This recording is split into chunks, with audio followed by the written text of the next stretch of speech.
So yan guys, dumating na yung aming in-order sa online na horn, no? Horn tweeter na 10 by 10. So yan, ginugupit ko. Titingin ko kung legit at maganda. Kala ko nga nung una mga kabro, copy ko yung dumating sa akin. Nakita niyo sa karton. Ayan. Wow, copy ko. Sabi ko maganda-ganda to, copy ko, medyo marami-raming kape to.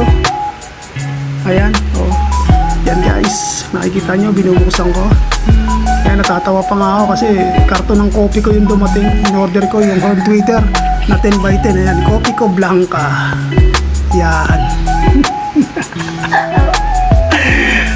Baka ako na-scam kami kasi copy ko blanca nakalagay sa karton. Pero nung binubuksan ko na siya, yan guys. So ginunting ko na yung mga tape, yung mga packaging, yan, yung mga nakapack yan. Hop. Sa kabila. So talagang kinakabahan ako nito mga bro kasi copy ko ang nakalagay dun sa karton. Hindi ko alam kung ito ba legit o hindi. So yan guys, surprise! Ayan na, copy ko blanca. Legit copy ko blanca. Ayan na guys. Ayan na mga kabro. Ayun naman pala mga kabro, legit naman pala in order namin. Horn tweeter 10 by 10. Ayan.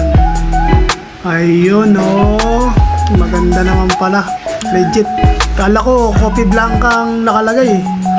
Yung pala horn tweeter talaga. Ayan. Whoop! Ikaw talaga sailor oh, nanggugulat ka eh. Kala ko